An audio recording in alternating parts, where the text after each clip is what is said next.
Thank you again, everyone, for being here today for our first media day.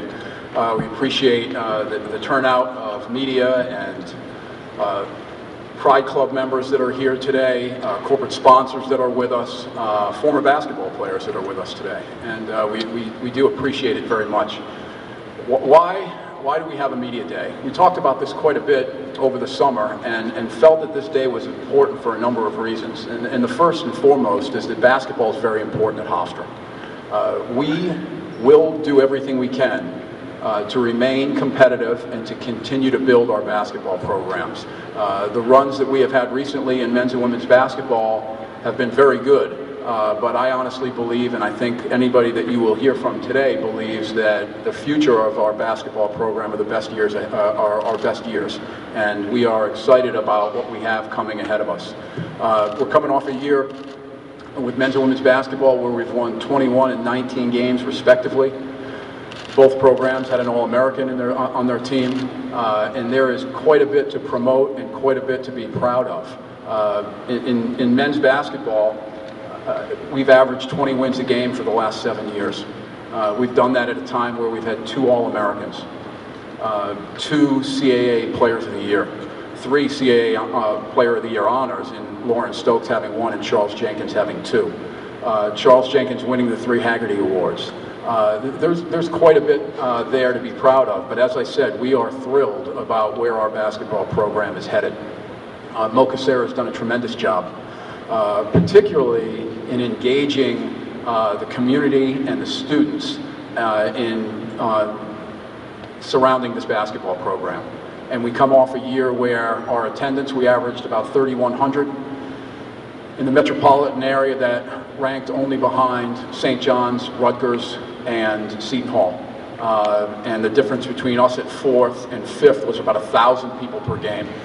So where we are in terms of that order, I think we were comfortable with, but we'd like to see that number grow, and we want to get more and more people involved, and we're excited about our men's basketball program.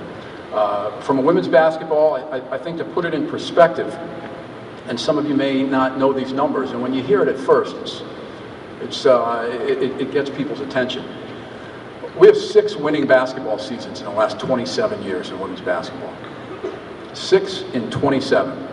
4 of those 6 winning seasons have come in Krista Kilburn-Staveski's first 5 years. And during that time, we have won games in the postseason in the WNIT. We've won games against programs from the SEC, the Big East, and the Big Ten. We have an All-American that you'll have an opportunity to visit with today, who's also recently been named to the Pan-American team, and Shantae Evans. We come into a year, as she returns as a junior, with senior guards that have played from day one and a sophomore who was on the All-Rookie team last year.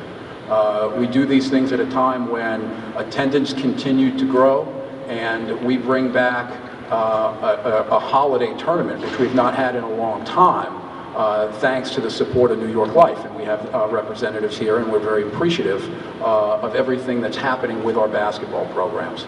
And that's why we wanted to have a day like this, because we wanted to share that with all of you and make sure that we communicated just how important basketball is at Hofstra. We're in a very competitive league. On the men's side, as we know, they've had 2 teams go to the Final Four in the last 6 years, 3 NBA draft picks in recent years. On the women's side, last 2 years we've had 7 All-Americans. Last year there were 7 teams in the league that won 19 games or more. This is a very competitive league. And for us, what we need to do, we need to make sure that we remain competitive and continue to move on from where we've been, and not necessarily be satisfied with being 21 and 12 or 19 and 12. That's not what any of us want. We're not embarrassed by it, nor should we be. We're proud of it, just the opposite. But as I said, I think our best days are ahead of us, and that means that we need to address every single thing in both basketball programs, from competitive scheduling to facility enhancements to keeping the best coaches we can keep, and to attracting the best men and women to our basketball program. And we'll continue to do those things. It would be very difficult to do without the interest and support and involvement of the people in the room. So again, I thank you for being here today, and for what you have done for our basketball program, and look forward to being with all of you as we take those positive steps that we're going to take beginning today. Thanks very much. Thank you, Jack. This time I'd like to call head women's basketball coach Krista Kilburn-Sadesky out.